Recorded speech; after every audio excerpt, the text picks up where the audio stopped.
person's ability to feel safe, secure, and productive while navigating their tasks and activities of daily life.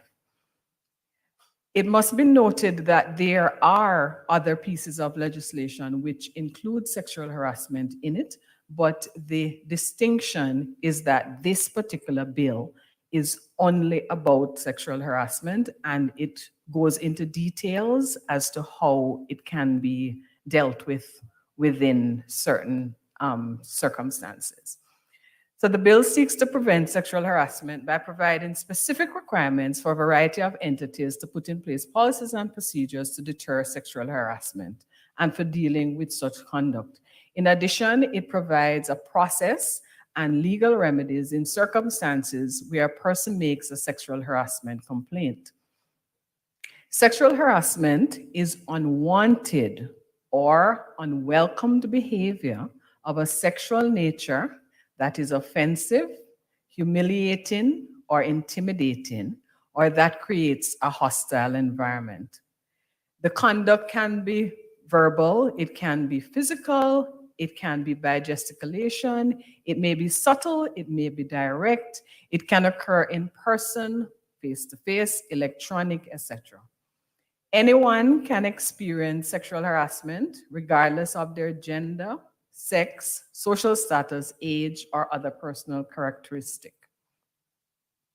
So examples of sexual harassment include making a joke about sexual acts with a person, sending sexual images, graphics, or audio to a person, commenting on a parent's appearance, body parts, or figure, repeatedly asking a coworker for a date, especially when the person has already told you no, offering or requesting a job promotion in exchange for a sexual favor, and any sexual conduct which is unwelcomed. And it's important to emphasize that point about unwelcomed behavior.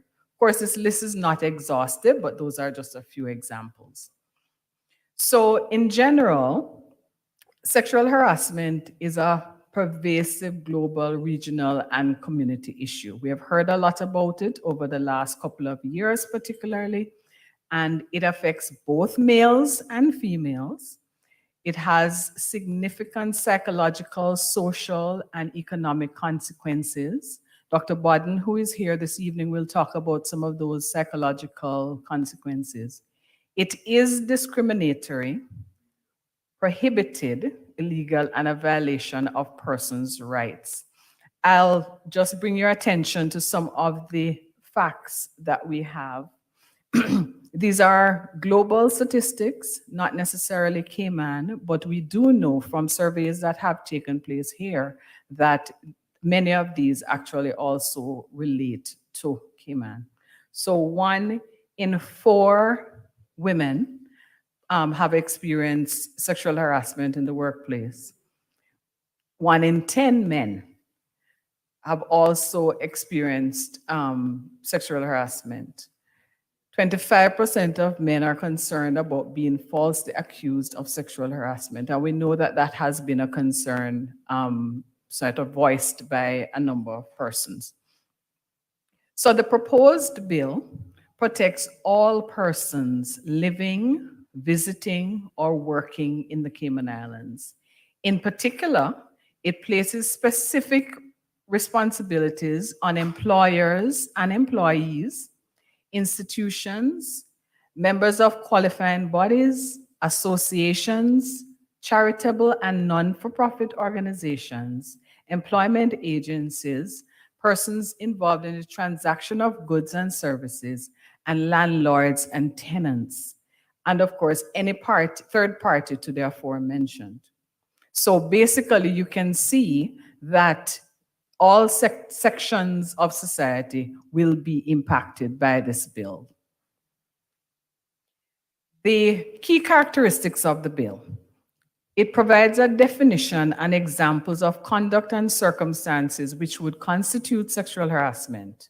It requires every employer, regardless of the size of the company, to formulate a policy statement.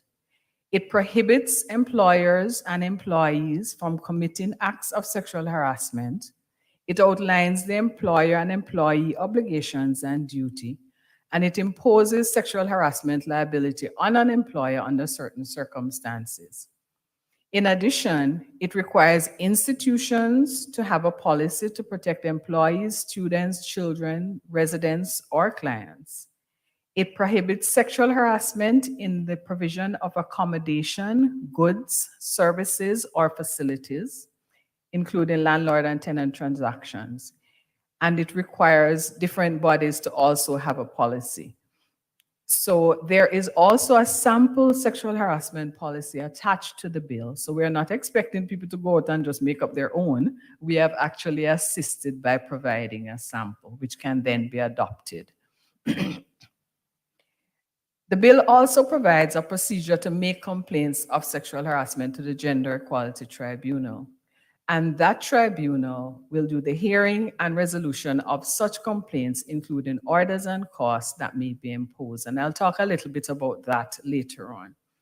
It prohibits victimization of a person as a result of making a complaint, that there is protection for the victim there.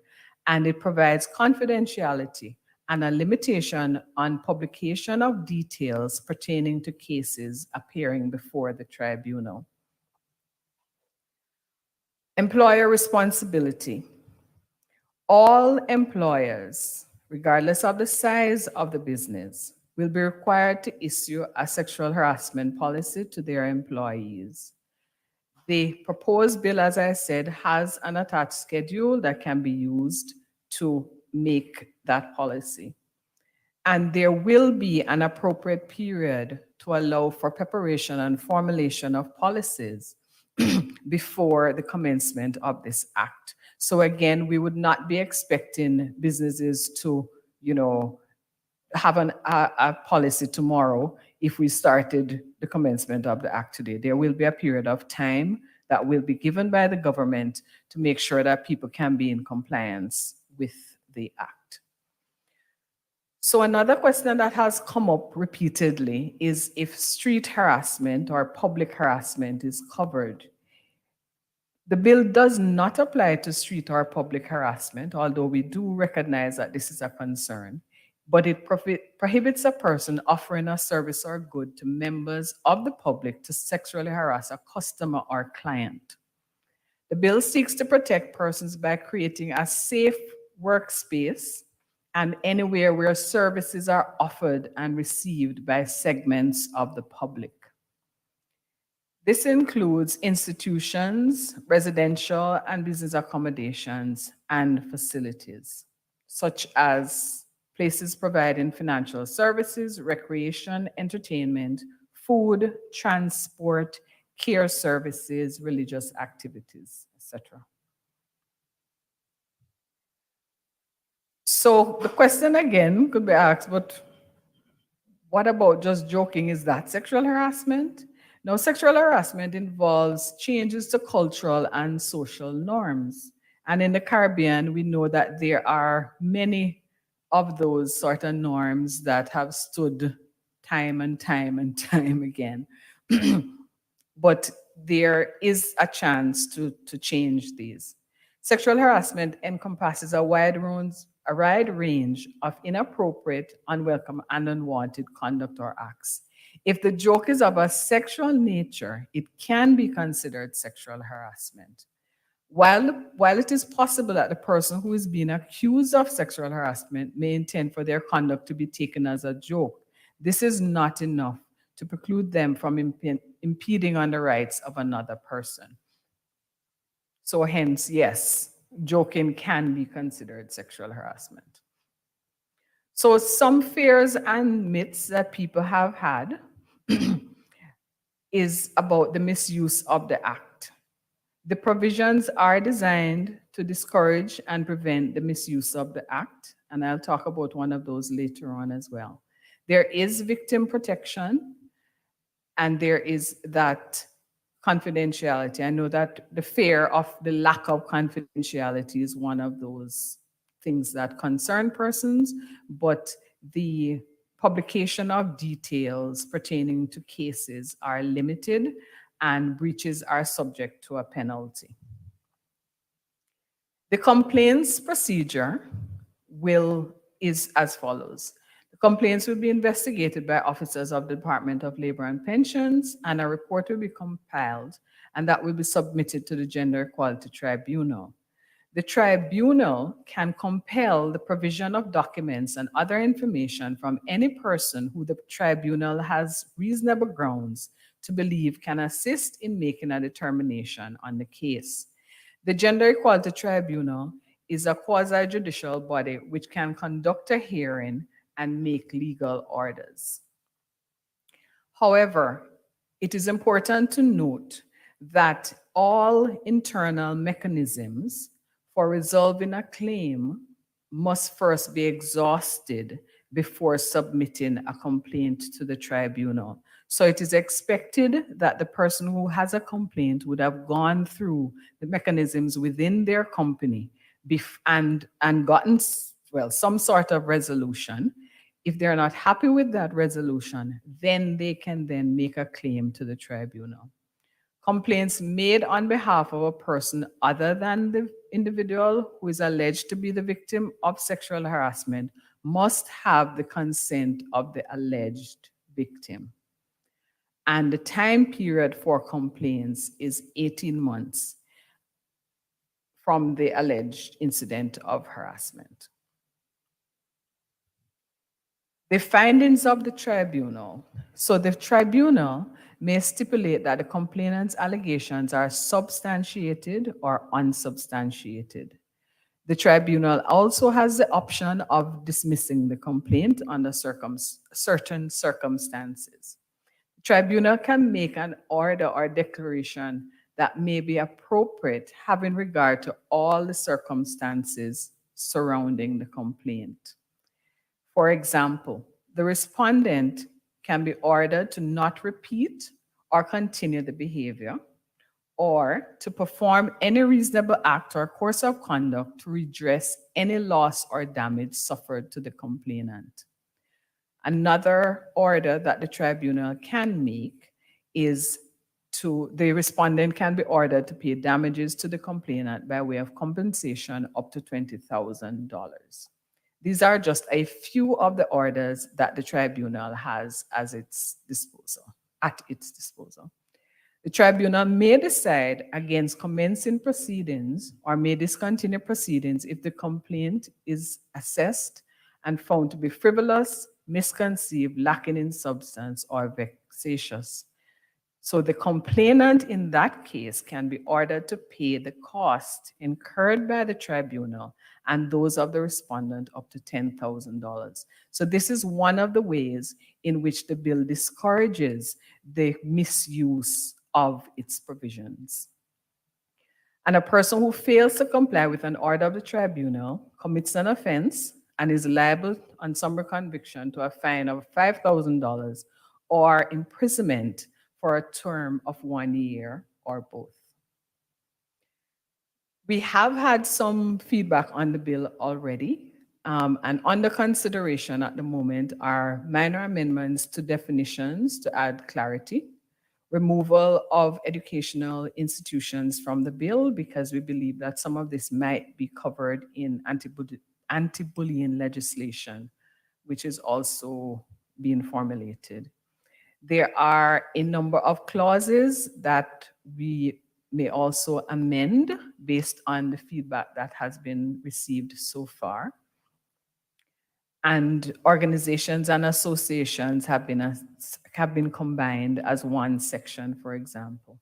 And a penalty has been added for non-compliance with the requirement for all entities to have a sexual harassment policy and not just for employers. So in March of 2023, a white paper was issued and a period of public consultation was open until the 15th of April. From that consultation period, we got over 300 individuals and organizations which provided feedback. The respondents included both male and female persons. Maybe naturally, there were a lot more female respondents than males, because we do know that this is an issue that has affected females more so than males in many places, or at least the reported instances. The summary of the key findings from the survey. Sexual harassment is seen as a major issue in Cayman. Again, we know this from reports and surveys that have been done from 2006. And it warrants a specific law because it would encourage employers and others to take responsibility to address it. There was low awareness, unfortunately, of any existing related legislation. So we still have some work to do with regards to that, because as I said before, the Gender Equality Law 2011 actually covers sexual harassment. There is strong support for the proposed act. However, many in the responses said that the sexual harassment should include that which is conducted in public spaces, bars, clubs, public transport, and social media. Other persons in the feedback also suggested that they felt that the penalties were too low, should actually be higher, and also that it should be a criminal offense.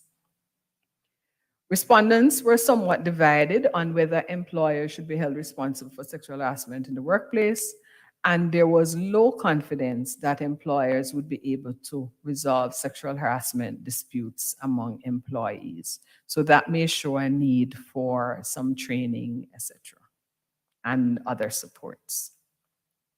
So the bill is now in its second round of public consultation. This particular phase will end on the 8th of September, and then the bill will be brought to Parliament. Once it is finalized by the Cayman Islands Parliament and becomes legislation, then there will be a period of time that is given to affected entities to get themselves essentially in order before the commencement date. You are invited to provide your feedback by going to gov.ky sexual harassment, and the feedback will be used to improve and clarify concepts, procedures, and the provisions of the bill. And we encourage persons also here tonight to give your feedback, whether online or in person. We do encourage that. Thank you for your time and attention. Thank you for being here this evening. And the bill, as I said, can be found on gov.ky/sexual harassment. And if there are any further questions or if you'd like to provide further feedback, you can email genderequality@gov.ky. Thank you very much.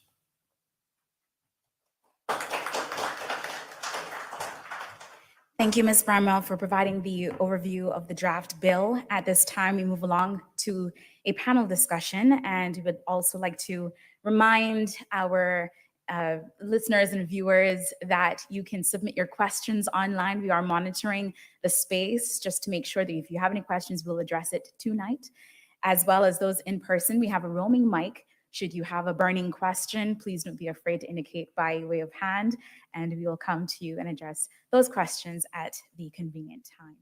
So the panel discussion, we would like to welcome once again our Senior Policy Analyst in the Gender Affairs Unit. If I'm going too fast, please, I'm gonna slow down. Ms. Carleen Bramwell. We also have with us our DCO in the portfolio of Civil Service, Ms. Lauren Knight. Welcome to you. We also have psychologist, a small business owner, and a business and professional women's club member, Ms. Alexandra Bodden. Welcome to you. And at this time, for the panel discussion.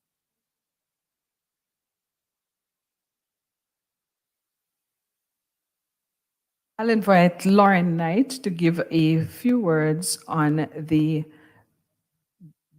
policy which the government actually has. Good evening, and thank you for having me. As Ms. Gallego said, my name is Lauren Knight. I'm the Deputy Chief Officer within the portfolio of the Civil Service. And my primary role on this panel tonight is to talk to you about the Cayman Islands government's anti-bullying, harassment, and discrimination policy. I will start off by giving a little history. Initially, when the Civil Service implemented a policy, we had a bespoke sexual harassment policy. That was implemented in 2016. And that policy served the organization for 4 years. When there was an opportunity to review that policy, the decision was taken to implement a more comprehensive policy. So our sexual harassment policy actually rolled up into a more comprehensive policy, which is now called the Anti-Bullying, Harassment, and Discrimination Policy. The second word in the name of that policy title, harassment, includes sexual harassment, but we decided to expand it to include other forms of harassment as well, and also to put mechanisms in place for civil servants to report instances of discrimination as well as bullying. So we have an overarching policy that puts provisions in place for civil servants to report any of these types of issues. So the question is why? Why did the civil service feel the need to put this policy in place? Well, the answer to that is quite simple. We've made a commitment to be an employer who cares. And one of the ways that we can demonstrate that we care is by putting these types of policies in place to show our employees that we take these things seriously and to have mechanisms in place for them to report any alleged wrongdoing that may be done against them. So in 2020, July to be exact, we rolled out what I'm going to refer to as the ABH&D policy, anti-bullying, harassment, discrimination. We rolled out the ABH&D policy, and it has been in place ever since. Our policy, in my view, is quite a strong policy. Naturally, I would say that as the author of the policy.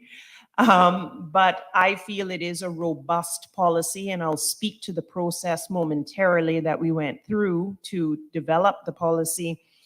But similar to many of the things that Ms. Bramwell shared earlier, we have very strong statements in our policy that talk about what we will and will not tolerate.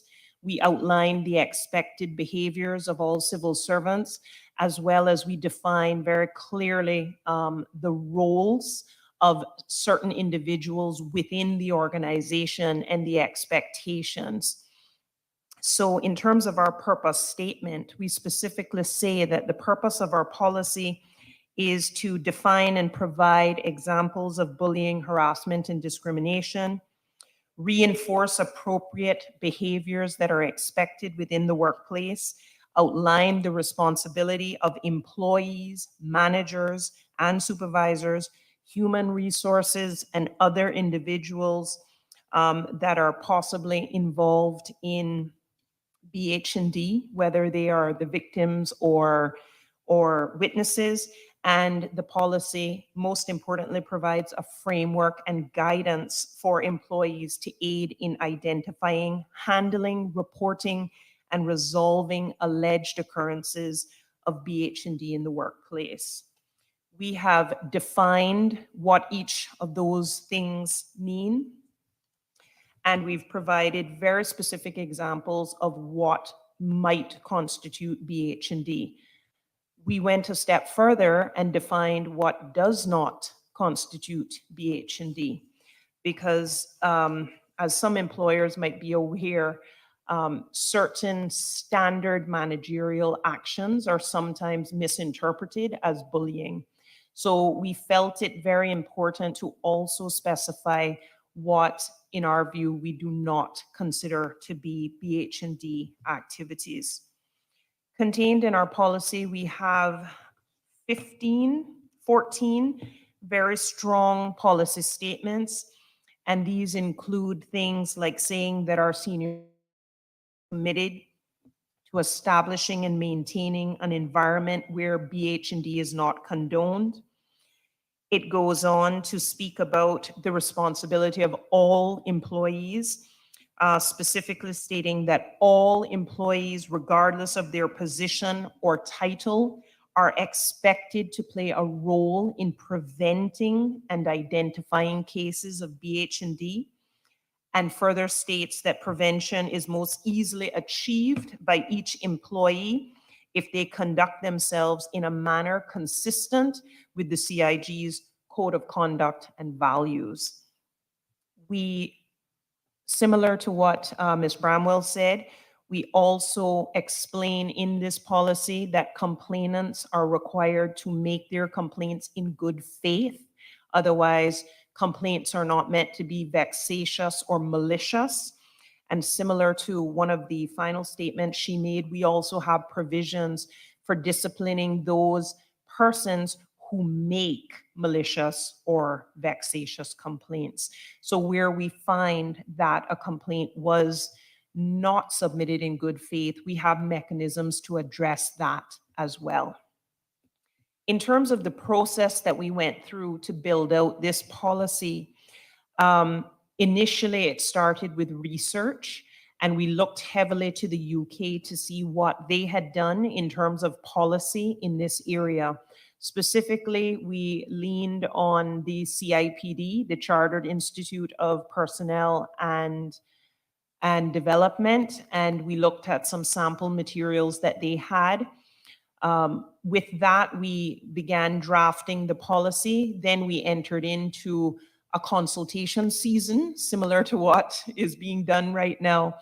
And we consulted with a number of key stakeholders, including HR professionals across the civil service, and we took on board their feedback and advice. Once we had made all of those changes, the policy went to our senior management team for their input. And once that input was taken into consideration, it was time to implement the policy. The policy went live on the 29th of July, 2020, and has been going strong ever since. In terms of the benefits of having this type of policy in place, I believe that goes without saying, but I believe they brought me here to say, so I will say, obviously, when you have these types of policies in place within your governance structure, it sets a very strong tone at the top. It signals to employees that management take them and their needs very seriously. And it indicates that we have methods in place to address any issues that may pop up in the workplace, which frankly happens from time to time. As regrettable as it may be, it does happen.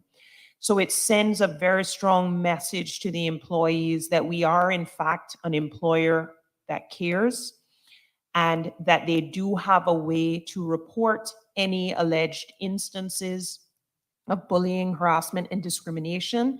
And going back to some of our firm policy statements, one of those as well talks about retaliation. So it gives employees confidence that they can report these things and not have to worry about things like retaliation, which frankly a lot of people worry about when they start considering, whether they should make a complaint or not. So in a nutshell, those are the benefits that having these types of policies, those are the benefits that are derived when you put these types of policies in place. And I think I will end there, Ms. Carleen, unless you have any specific questions. Thank you, Lauren. So as I said before, the government has actually put in place such policies. So we're not asking the business community to do anything that we have not done. We're all about the safety of our employees. Lexi, we're going to ask Dr. Alexandra Bodden also to make some comments. As a small business owner and a psychologist, I'm sure that she has also seen the impact of sexual harassment and the importance. Yes, thank you very much, Ms. Carleen, for inviting me here today. I'm honored to be a part of this process and really appreciating when that's joined in person or online today. So being a member, something that is near and dear to my heart. It was something that was started initially about 16 years ago by the Young Business Professional Women's Club. So the women under 35 in our club started this. And so, and looking back on the reports, it was really interesting. Anyone who's met me knows I love Cayman statistics. That's why you see me peeking over to trying to look at Miss Carlene's slides. And what they actually found, and this was back in 2006, was 42% of the approximately 900 persons that took their survey reported experiencing some level of sexual harassment. That's about 2 in 5. So that gave evidence that this is something that's here and definitely something that needs to be looked at within the community. Of course, as times have progressed and we've become more diverse as a community, that's where having legislation and guidance around these kinds of difficulties are so important. It's important to begin to set a framework for understanding, identifying, and addressing sexual harassment in the workplace and in the community.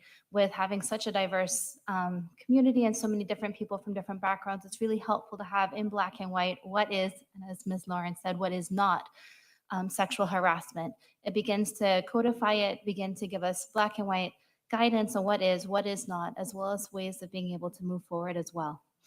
When it comes to what Ms. Carlene had said about it just being a joke, what I think is really important to understand here is that it's not just about the joke. It's about being a part of a workplace or a community or an organization that allows these kinds of jokes to undermine individuals to take place. It's being a part of a community that sees it as a joke when it's something that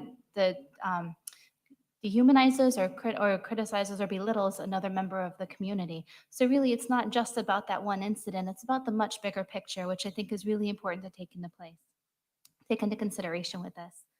So in moving forward with legislation, a lot of times people think it's just a policy. And I think what's really important is to understand how social changes begin to happen. This is something that we work at tirelessly in the gender violence area, but knowing that this is the first step of beginning to make changes, a very important one, but the first step of beginning to have a greater cultural shift to affect attitudes. So looking at the impact of sexual harassment and that it has on people, and I'm glad that government has included bullying as well. I think workplace bullying is a huge topic because it doesn't have the sexual harassment nature. It doesn't sound as womanish. And so I think it's actually taken up a lot more traction, but it's important to know that sexual harassment is a part of that, right? And it's gonna be anything of a sexual nature. So in this way, it does affect women a lot more, but women can experience difficulties with self-esteem, self-confidence, their ability to trust others around them. We often see a higher incidence of not only stress and distress, but also anxiety and depression.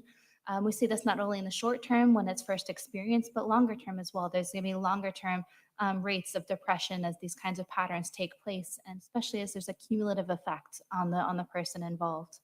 So it's important to realize that there's a huge mental health toll that is taken. And as that affects the person, it also affects the people around them. So it's not only going to be that one person affected, but the people around them in the organization and the people that are close to them outside of it as well. With repeated harassment, what we see is a lot of physical effects as well. So there might be actual physical injury, generally not, but there may be. But you often see persons living in this kind of really toxic environment. As I said, the concern is more the environment and that is allowing these kinds of behaviors to take place. It takes a toll on everyone within it. So what we see over time is we see difficulties with blood pressure, increased incidence of obesity, hypertension, cardiovascular disease, some cancers, and a lot of just kind of the general stress things. So people show up on my doorstep with stomach aches, headaches, migraines, a lot of things that come from just being in this constant state of fight or flight, from being concerned about when the next attack or incident may come, or not just being comfortable and safe in the place where you are every day. It's amazing how much time we spend at work and in associations, and especially the institutions that might be where people are living. So there's going to be physical and mental health impacts on the person. It also takes a toll on the organizations and the companies that it's happening in.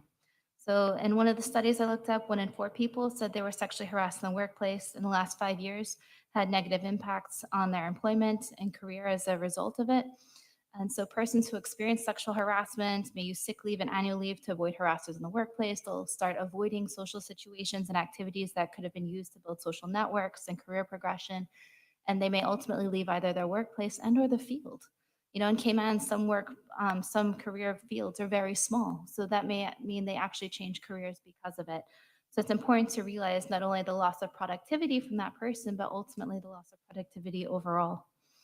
So absenteeism is a big direct impact on productivity for the company. This may lower performance, such as low morale, because places where it's okay to belittle and criticize others is not somewhere where people want to be. And so in that way, you're not going to be engaged, you're not going to be productive, you're not going to be, all that you can be. We talk about the importance of diversity in teams by allowing each person to shine and show their strengths. But as soon as they begin to get shut down, you're automatically losing the direct influence and then that person's contribution over time as well. It's going to be high employee turnover, which means there's going to be costs of recruiting and training and low morale and possibly even legal costs that the business must go through in order to deal with this. In addition to the healthcare costs from a lot of the chronic difficulties that arise from this. So when these things happen, especially in Cayman where we don't really talk about mental health things, people really do show up at my office as a psychologist just because they're having stomach aches, right? And a lot of times because we don't conceptualize bullying as a trauma, they think they're going crazy or their body's falling apart and they don't understand the connection between what's happening at work or what's happening in their organization with what's happening in their mind and body at the time. So when you're not able to talk about things and process things emotionally or verbally, we get somatic symptoms. So that's far more common in Cayman. So we're seeing a lot more of the body effects and the physical health difficulties here. So with that, then they'll be accessing healthcare as well. So it's important to look at not only the impact on the person, but also on the companies, which is why it's important that we're able to begin to make some changes to prevent a lot of these difficulties from happening. What I thought was interesting is that there's been some studies that have looked at productivity loss from sexual harassment, estimating it as high as $2.6 billion. And that's going to cover everything from the negative impacts on well-being, lost income as a result of taking unpaid leave or a period of unemployment, and costs associated with accessing health and the justice systems because of sexual harassment. So, and that doesn't look at long-term, that's looking only at the direct cost. So it's important to know that this is something that does affect everyone. Even if we're not the ones doing it, we've not directly experienced it, although I would venture to say many of us have, even if we've not conceptualized it as sexual harassment.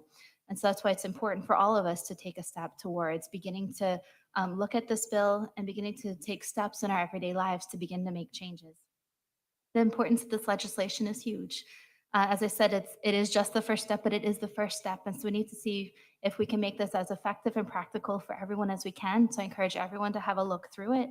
I love I was telling Ms. Carlene, I think on first glance, they've covered everything I could think of. I will continue to look and provide feedback, as I encourage everyone else to as well.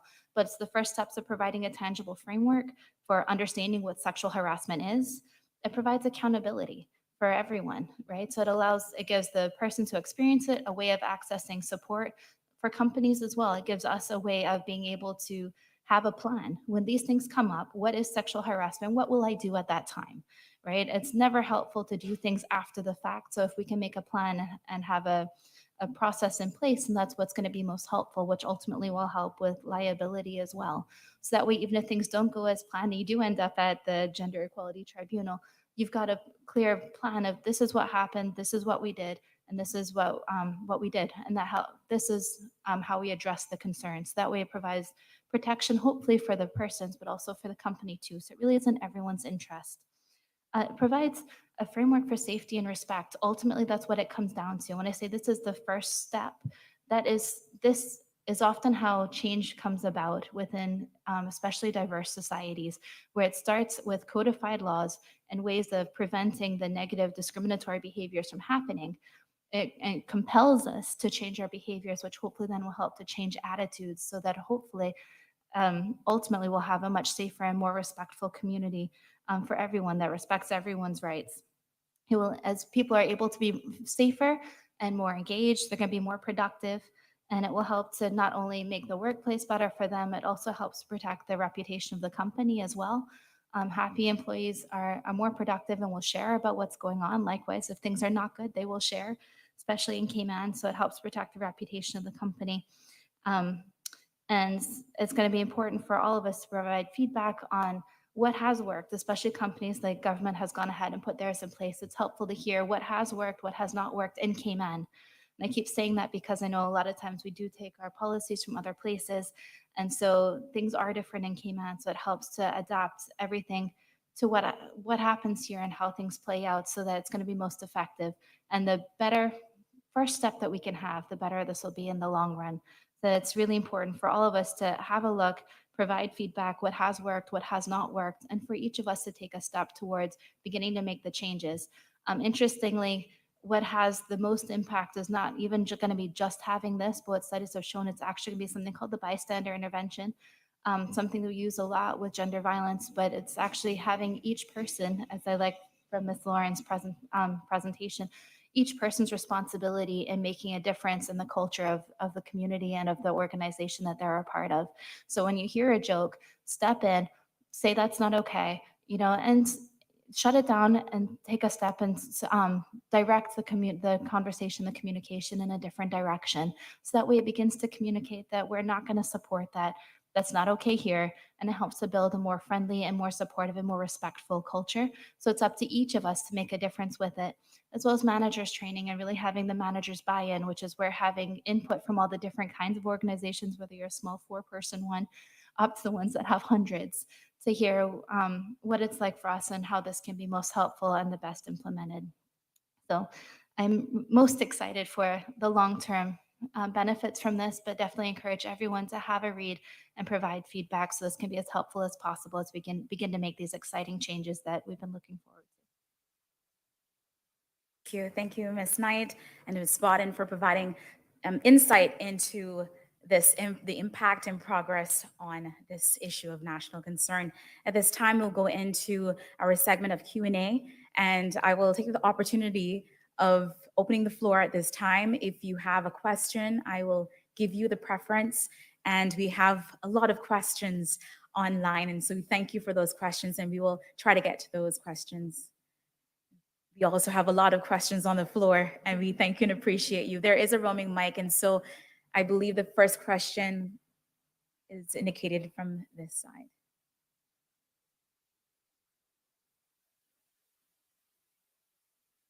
Thank you very much and good evening.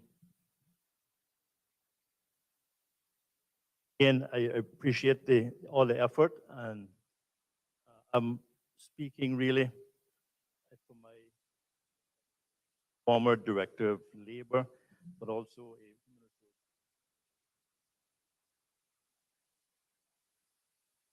mostly private sector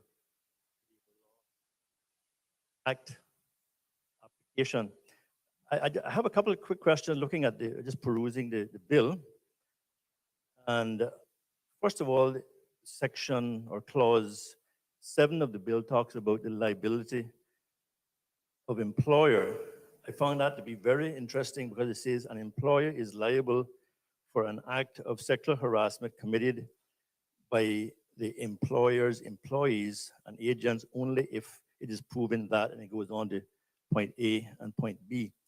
What it seems to say is that if an employee conducts an act of sexual harassment in the workplace, the employer is automatically liable.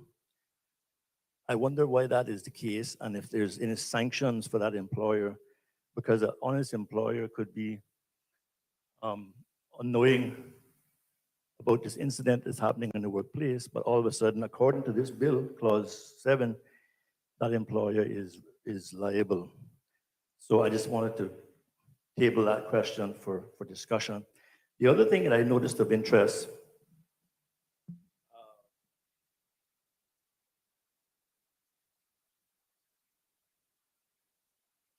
for those listening watching on live stream, that was actually on page 19, I think, of the bill. There's another issue as well that I found to be of interest.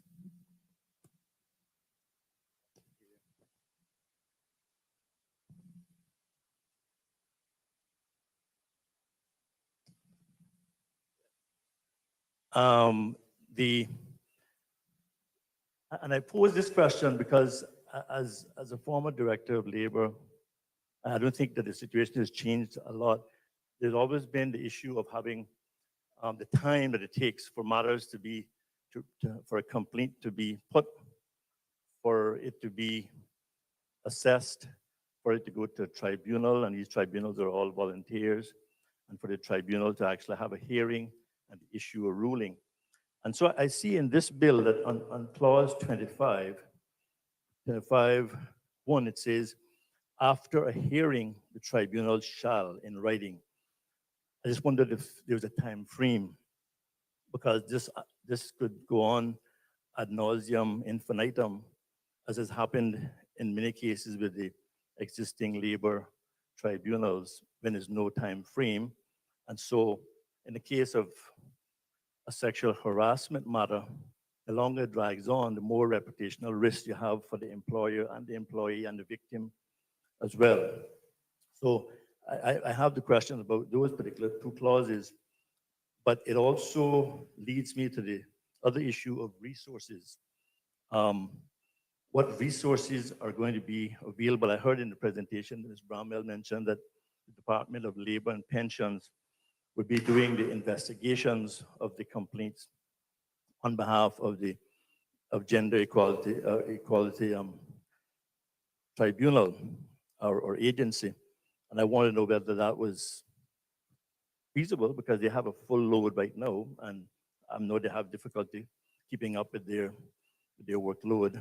And also whether the volunteers in the tribunal are going to be full-time or paid, or whether they're strictly, as it is now with tribunals, people who are very busy, who have a lot of time and expected to come to tribunals and put in their time and generate the kind of timely work that you need. My final point on this, and I'll step down so someone else can speak, is what are the timelines again for investigating and for having the hearings? Because I think it's very important to define that, and I would like to suggest that the bill could be improved by putting in more specifics to take away the doubt and also to deal with issue of liability. Thank you very much for that. Once again, it's a matter of time frame, resources allocated, as well as the volunteers being paid.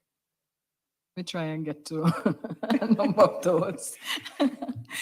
So in terms of the time frame, as you rightly said, for these type of matters particularly, obviously somebody could be going through all of those psychological effects while this is happening. So while the bill does not state a time frame at the moment, the best we can say is as soon as possible, but it could be something that we could improve on in the bill by putting a time frame within it. So we do take your point.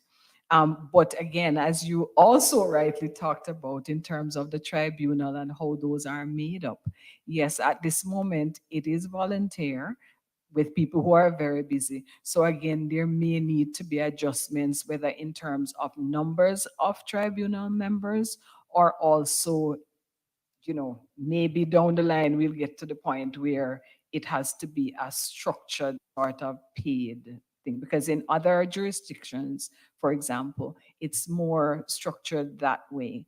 And hence,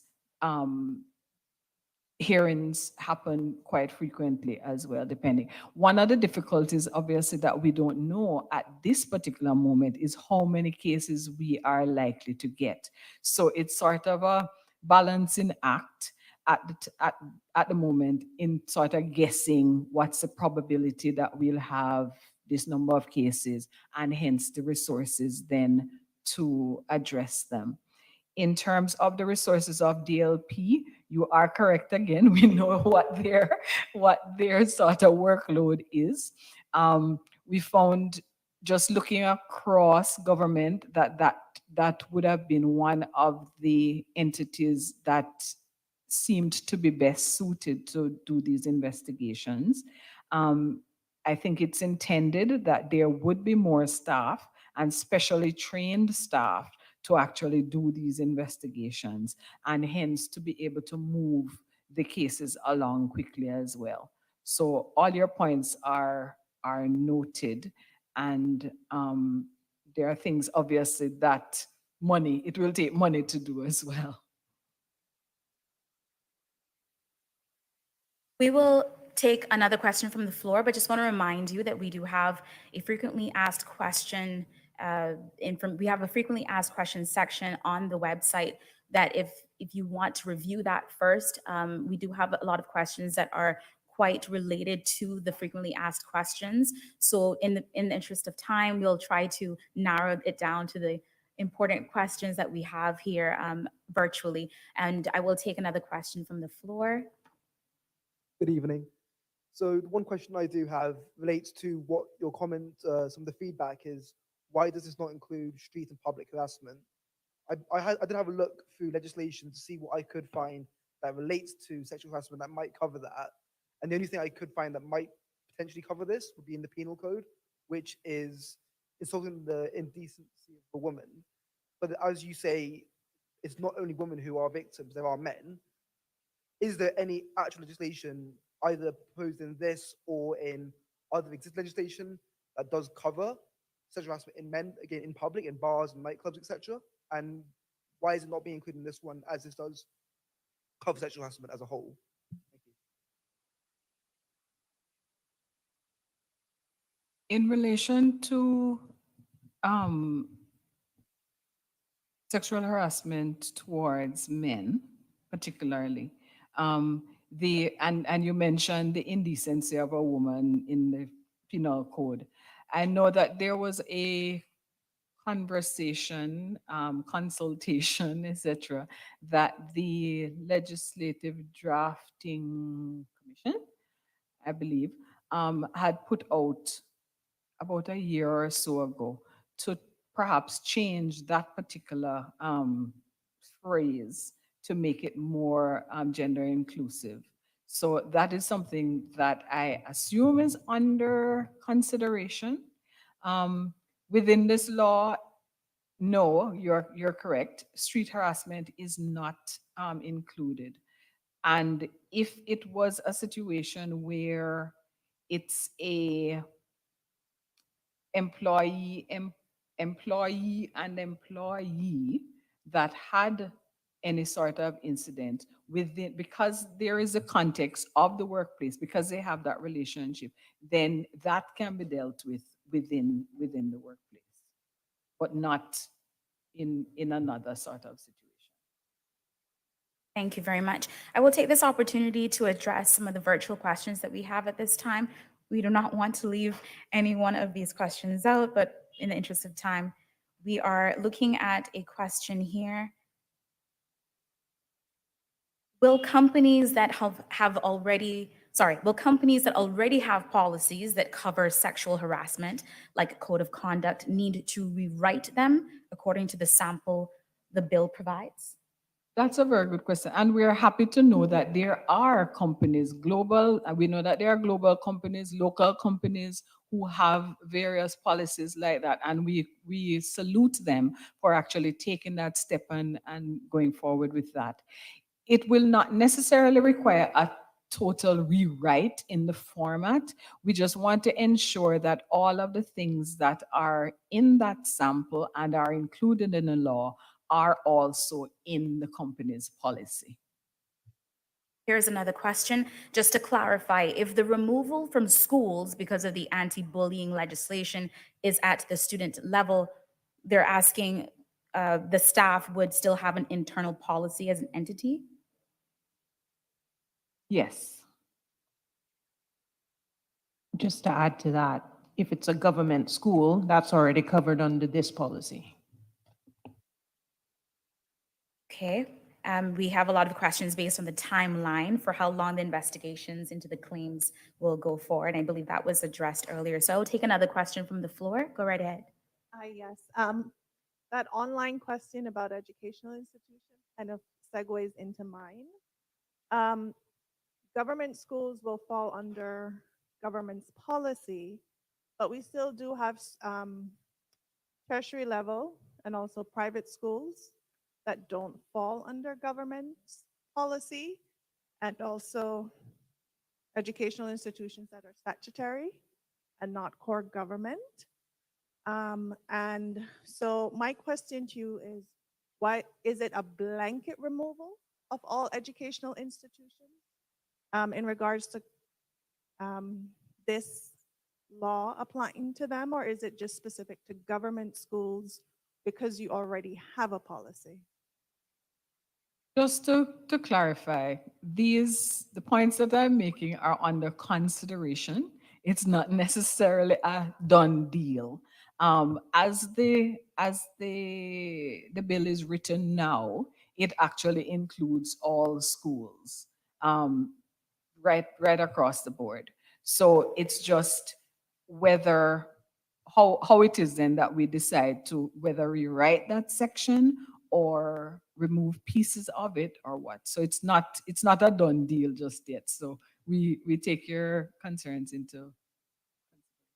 This may or may not have been addressed, but the question here, as jokes are often subjective, how will a person know when they have stepped into the realm of what can be considered sexual harassment?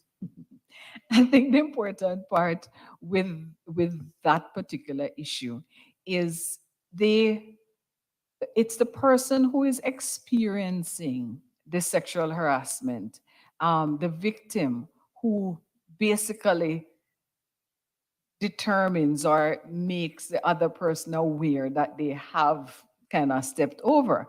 But I think that I want to say common sense will tell us when we when we are going over that line.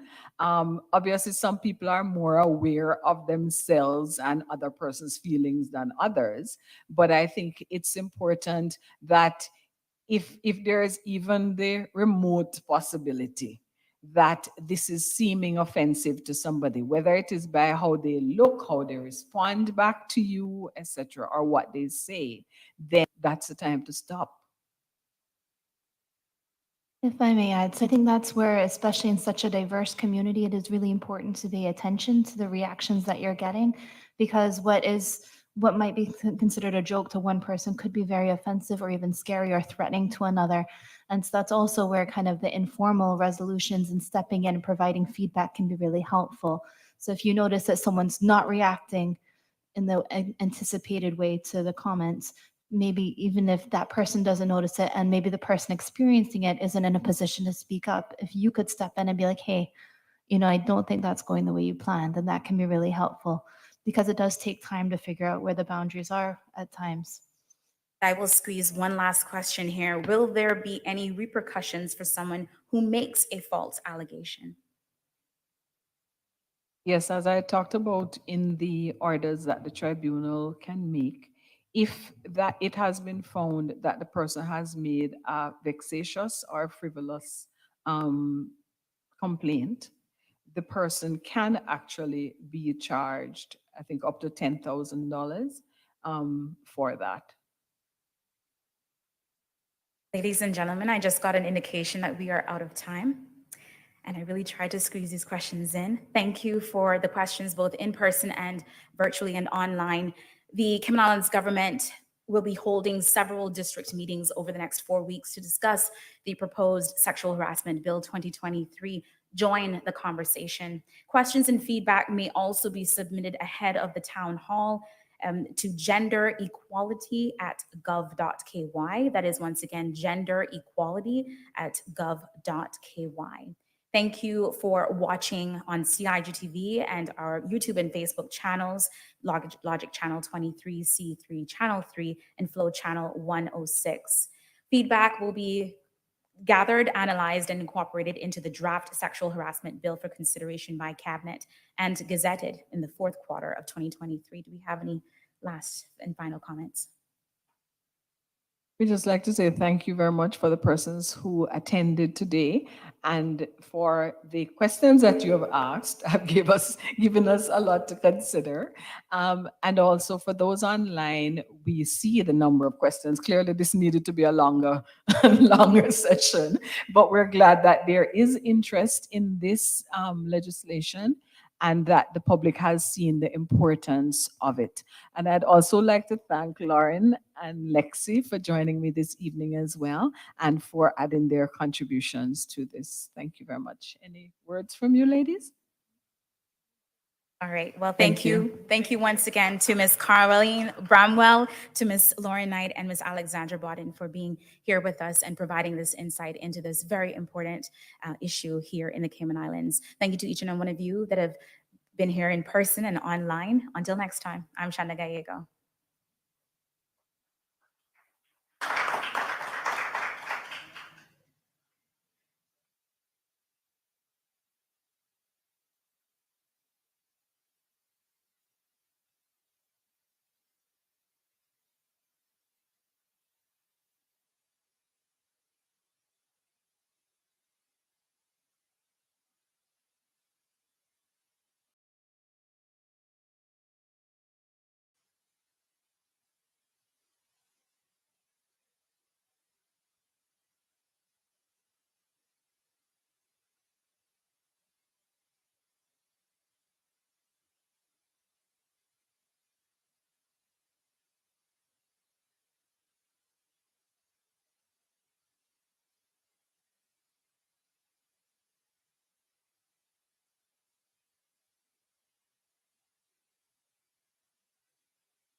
Hello, and thank you for joining us today for the Cayman Islands Government's virtual forum on the draft National Energy Policy. My name is Jennifer Ahern, and I am the Chief Officer in the Ministry of Sustainability and Climate Resiliency, and I'm very excited to welcome you here today. Public consultation is an essential part of our democratic process, but we know that the amount of surveys and meetings can seem overwhelming at times. Right now, the government has no less than 3 public consultations taking place, on top of the STEPS Health Survey and the Household Budget Survey. We know that your time is valuable and that you have a lot of different priorities demanding your attention. And that's why the Ministry of Sustainability and Climate Resiliency is testing this new digital town hall format as a way of ensuring that everyone in our community can access this information on demand. So you can tune in live, or you can watch the recording when it's convenient for you.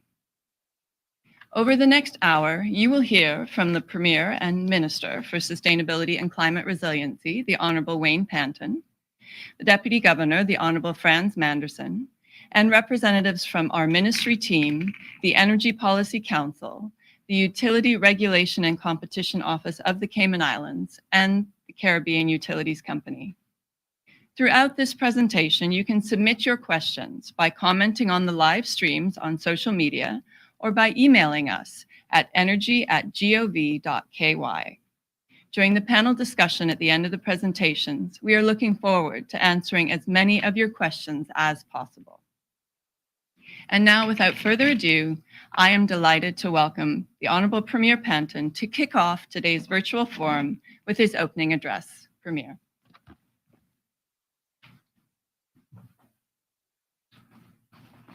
Thank you very much, Jennifer, and good morning to everyone.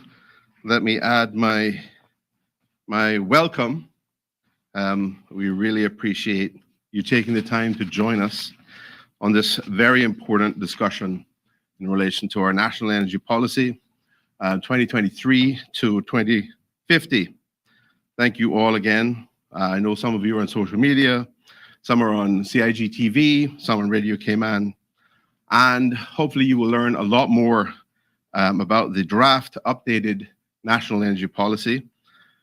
The policy, as some of you may recall, was first approved in 2017 for a 20-year period. So that would have taken us up to 2037. Included in the policy is the requirement for a 5-year review to be undertaken to make sure that the goals, strategies, implementation plan stay up to date as progress is made, or allow for adjustments to be made if targets are not being met.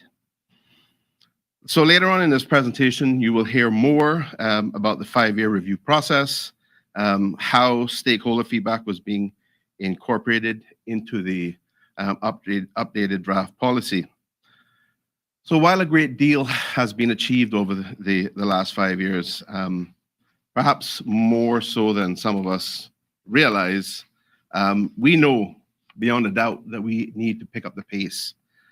We absolutely need to make more progress on this, and especially now that energy is a very specific issue that is at the forefront of people's minds in relation to the cost of living issues. We also have, as you know, rising temperatures in addition to rising costs, and it is absolutely getting more and more expensive to keep our homes cool, to keep the lights on, and keep our appliances running. I've heard many of you discuss the fact that you haven't been making any changes, but your utility bill is going up. Unfortunately, that's a result of temperatures increasing. So that is only added impetus for us to make significant progress in relation to this issue.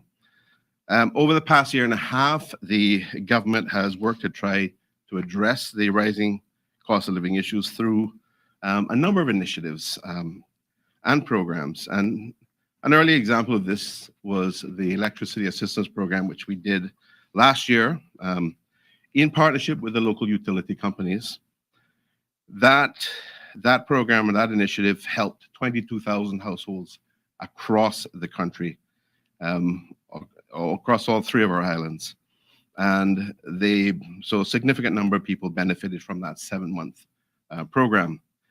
The latest example of initiative in relation to this issue is the recently launched Cayman Home Energy Efficiency Retrofits, or CHEER program, which aims to provide energy efficiency upgrades for eligible Caymanian homeowners who are struggling with high utility bills. The application for this program is open until 31st August. So I encourage all of you that think that you're eligible, review the requirements, and please apply before the end of the month. But of course, we in government recognize that short-term interventions have to be combined with both medium and long-term initiatives to enhance energy security, to increase climate resiliency, and more importantly, provide clean, affordable power to everyone in our community. That's why updating this national energy policy is so very important. We have to shift away from a reliance on expensive, polluting fossil fuels to reliable, clean, affordable, renewable energy. On our 3 islands, in the sun, with our soft, fresh breezes, are blessed with an abundance of potential of natural resources to tap into and to convert to clean energy. So as you'll hear later on the updated draft policy, there is a greater emphasis on energy efficiency, social equity, energy storage, and proposed new targets for renewable energy, electric vehicles, and greenhouse gas emission reductions. The proposed long-term targets include a 100% target of renewable energy by 2050. Another is 100% new vehicle sales from electric vehicles by 2045 for light-duty vehicles, and by 2050 for medium and heavy-duty vehicles. 100% emissions reductions from electricity supply by 2050 is another important target.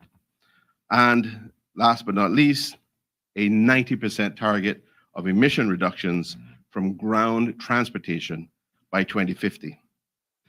Now, ladies and gentlemen, I know that these are ambitious targets, but they are important. They're critically important to our energy security, our maintaining a reasonable cost of living, and improving our environment.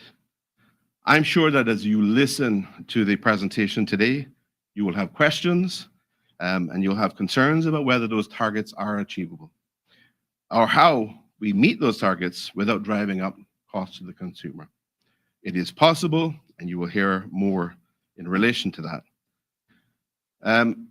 The big question is, what are the costs to our people, our economy, and our environment if we do not make these changes?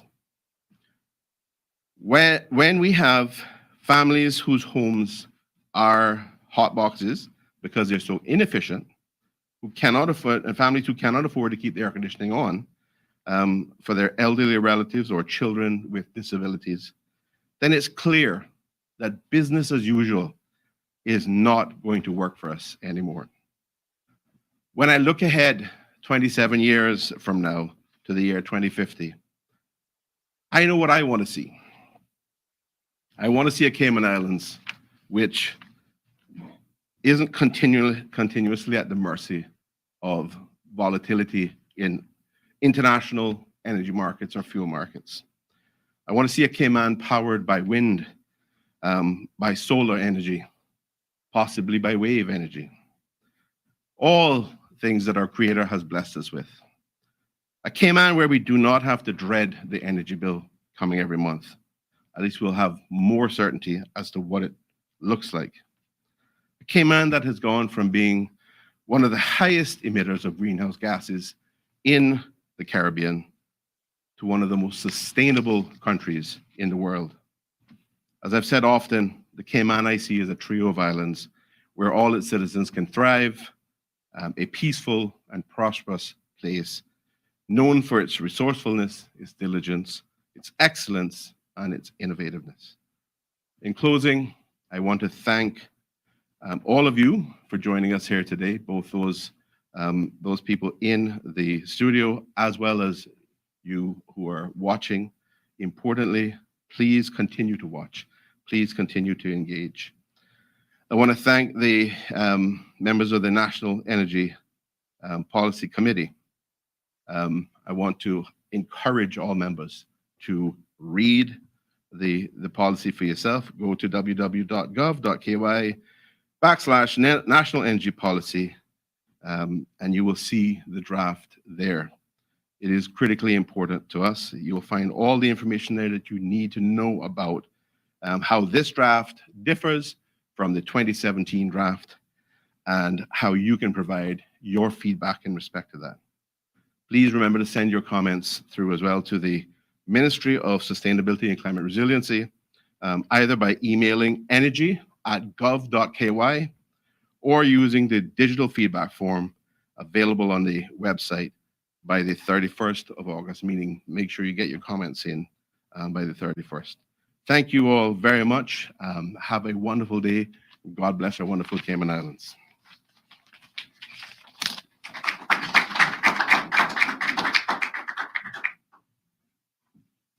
Thank you very much, Premier Panton, for those inspiring words.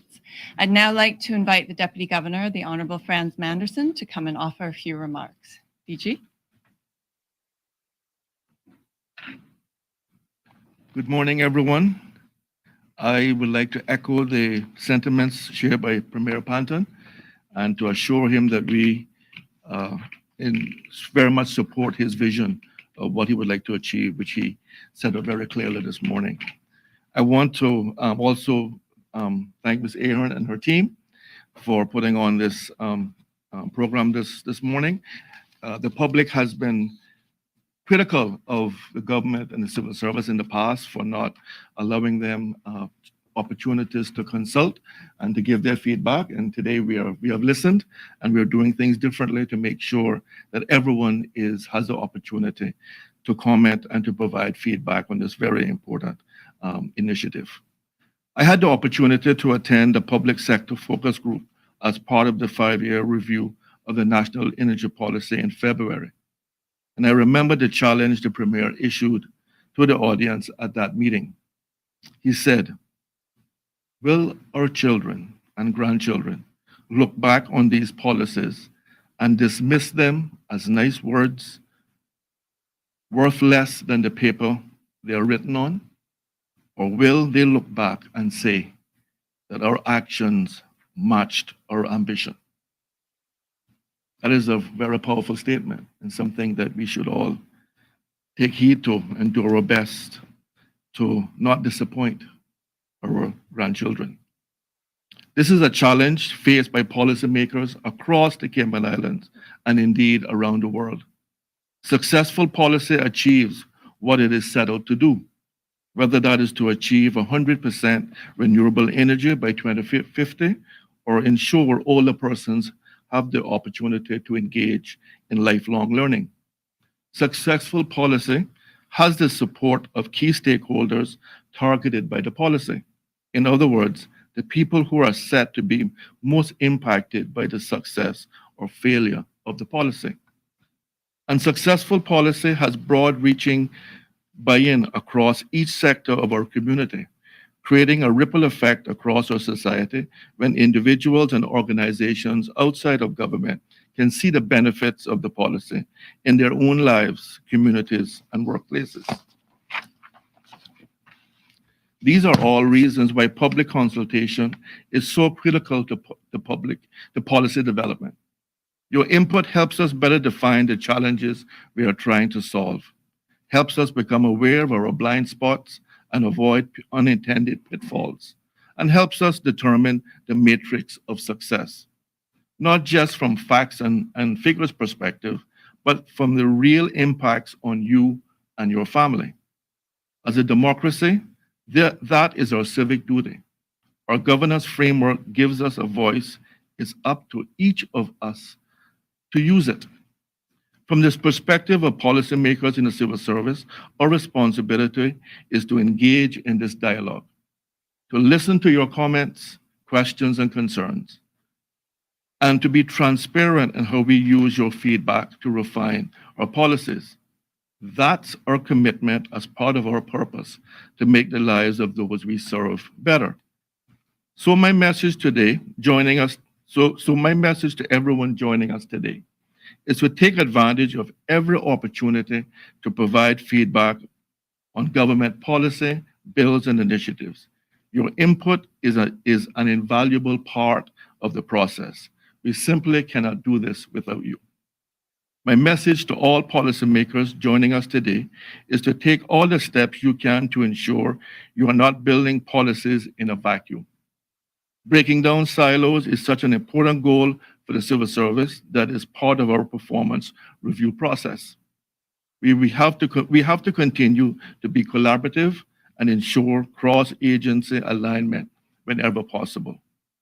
No matter who you are or where you work, I encourage you to think about how you can achieve the benefits of these policies once they are approved. We do not need to wait to be told what to do. We can recognize the ambition and take steps right now to match it with action. With that, I would like to thank everyone for tuning in today, whether you're live or everyone who's going to listen on the recording. Thank you for taking the time to learn more about this policy.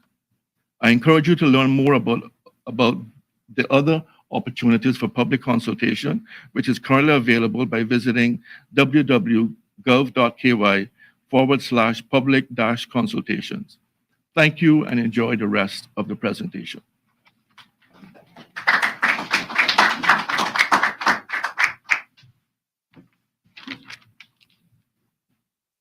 Thank you very much, Deputy Governor.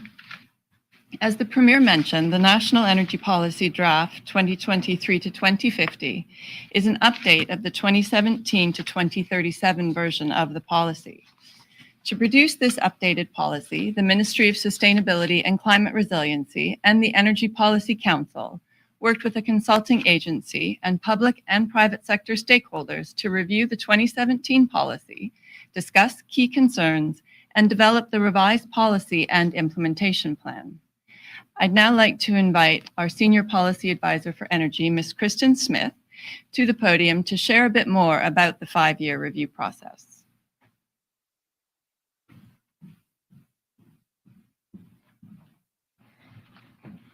Good morning, and thank you for taking the time to tune into this virtual forum, which we hope you find more convenient and engaging.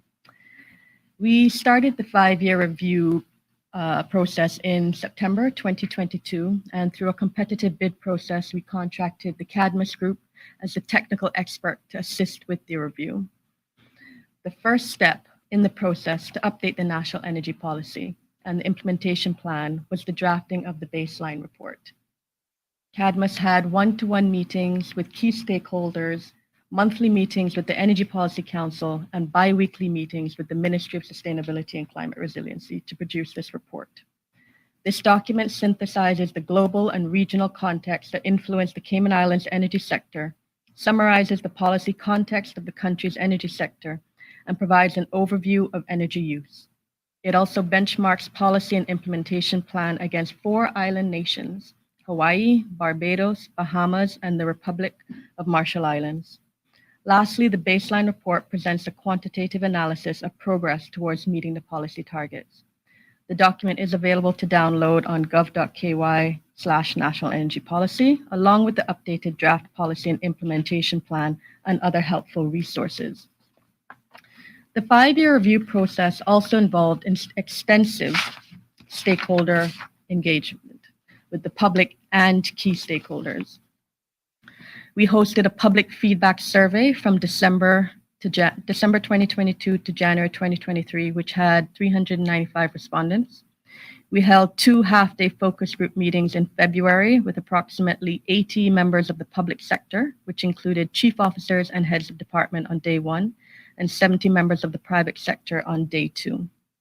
These sessions, plus the engagement survey, the one-to-one meetings, and the baseline report, helped to inform the list of recommendations to revise and update the national energy policy.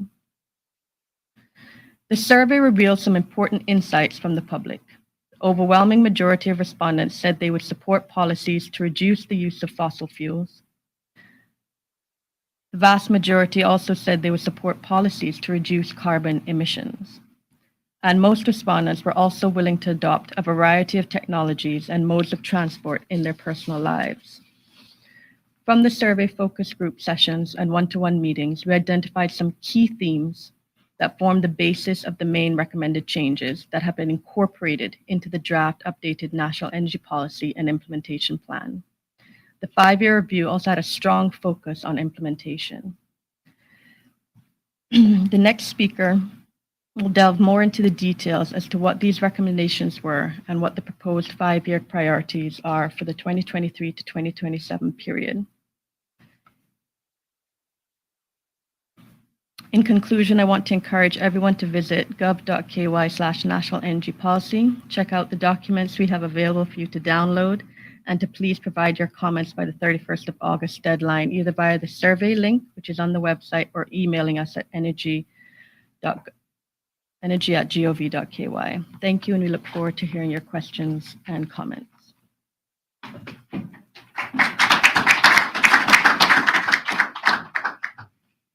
Thank you very much, Kristen, for that. I'm now going to invite Mr. James Whitaker, who is the chairman of the Energy Policy Council, to provide us with an overview of the key recommendations that came out of the 5-year review process and tell us about how those have been incorporated into the updated policy and implementation plan. Mr. Whitaker.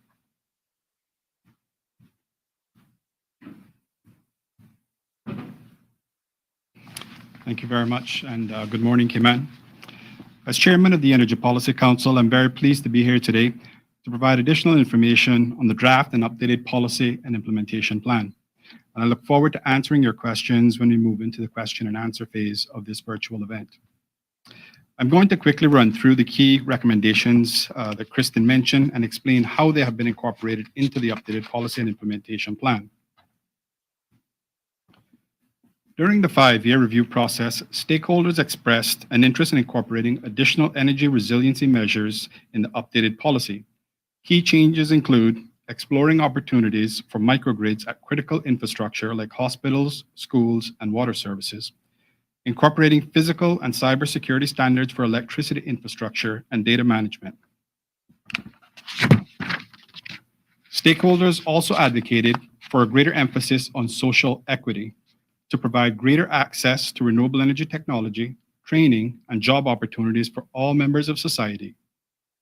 Key changes including affordable in the updated policy vision statement, promoting equal access to distributed energy capacity allocations, access to low cost and storage financing for low-income households, workshops and/or resources and raising of awareness for professional and educational opportunities, scholarships in partnership with private sector educational institutions, government support for training, knowledge sharing, and professional opportunities for all Caymanians, including women and low-income persons and communities. The updated policy includes provisions for government to promote safe handling of end-of-life batteries, duty reductions, and the installation of energy storage at new government buildings. The updated policy also includes a provision for the regulator to conduct a study on time of use tariffs for renewable energy, energy storage, and electric vehicle charging. The electric utility, regulator, and a number of other stakeholders expressed an interest in greater measures to promote energy efficiency. Key changes include Cayman Electric Utilities should develop demand response programs to promote load shifting and energy efficiency programs to reduce energy use and greenhouse gas emissions. Additionally, the government should consider adopting the CARICOM Regional Energy Efficiency Building Code, CREEBC, and the International Residential Codes Chapter 11 Energy Efficiency Standards, 2 leading industry guidelines. The survey we conducted as part of the 5-year review showed additional opportunities for public outreach. To build upon the government's outreach efforts, key changes to the policy include developing and launching a public awareness campaign that informed the public on legislation, incentives, programs, and initiatives supporting sustainable energy and how to participate in and benefit from. In particular, develop informational campaigns to convey to the public building code amendments, government initiatives, including the National Energy Policy and Implementation Plan, as well as renewable energy financing. Stakeholders suggested changes to promote electric vehicles in the updated policy, and those key changes include government to establish a regulatory framework to promote electric vehicles, EVs, and EV charging network, including mandated electric vehicle charging spots at all new residential and commercial parking lots and parking violation standards. Open access charging protocols to allow EV drivers to use any charger regardless of vehicle type or membership. Government lead a public awareness campaign to highlight the benefits of electric vehicles. And all initiatives to promote electric vehicles should also consider renewable energy capacity needed to account for the increased electric load. Stakeholders recommended to government to establish a 5-year cadence to review incentives and duties to support the penetration of electric vehicles, renewable energy, and energy efficiency technologies. Those key changes included maintaining 0% duty on electric vehicles and renewable energy components for the next 5 years, considering an increase on duties on importing internal combustion engine vehicles and incentives for exporting such vehicles off island in the medium term, as well as implementing additional duty waivers on energy efficient technologies as recommended by government and private sector stakeholders. Stakeholders stressed the urgency of securing land for utility-scale renewable energy, given the rising cost of land and limited space for renewable energy penetration, with attention paid to the environmental impact specifically. The policy includes a provision to prioritize existing developed space, such as brownfield sites, quarry lakes, rooftops, and parking lots. Stakeholders provided perspectives on a number of actions related to distributed solar generation, specifically a customer's right to solar energy, the role of the value of solar study in setting rates, the role of Cayman utilities in the distributed generation market, and the definition for distributed generation capacity. Given the multiple valuable perspectives and technical analysis required to address these questions, further discussions are necessary prior to making additions to the policy on these specific topics. Recommendations for advancing these discussions are included in the policy and implementation plan. The updated policy includes that government establish and disseminate clear guidelines and responsible parties for utility integrated resource planning processes.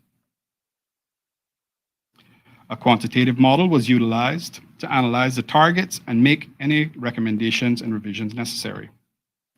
The recommendation was to adopt new national targets for renewable energy, electric vehicles, and greenhouse gas emissions.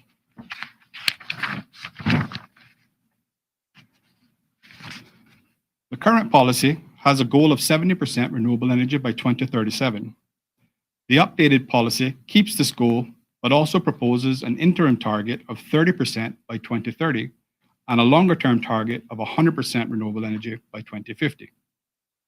These renewable energy targets are in line with the targets of peer countries and global trends toward the viability of utility-scale and distributed solar, as well as wind energy and other innovative technologies throughout the next 2 decades. A key recommendation is that the government establish a renewable energy portfolio standard enforced by law to ensure that these targets are met. The updated policy includes the proposal for 30% of new sales of light-duty vehicles, LDVs, to come from EVs by 2030 and 100% by 2045. For medium and heavy-duty vehicles, the target is 30% of new sales to come from EVs by 2030 and 100% by 2050. Many US states and European countries have made commitments to achieve a full transition to zero-emission vehicles in all categories by 2040. The updated NEP includes a slightly stronger framework to achieve 100% new EV sales to allow time to develop a vehicle mandate around these targets. Essential policy discussions involve developing a regulatory framework for electric vehicle chargers, engaging with the private sector on the implementation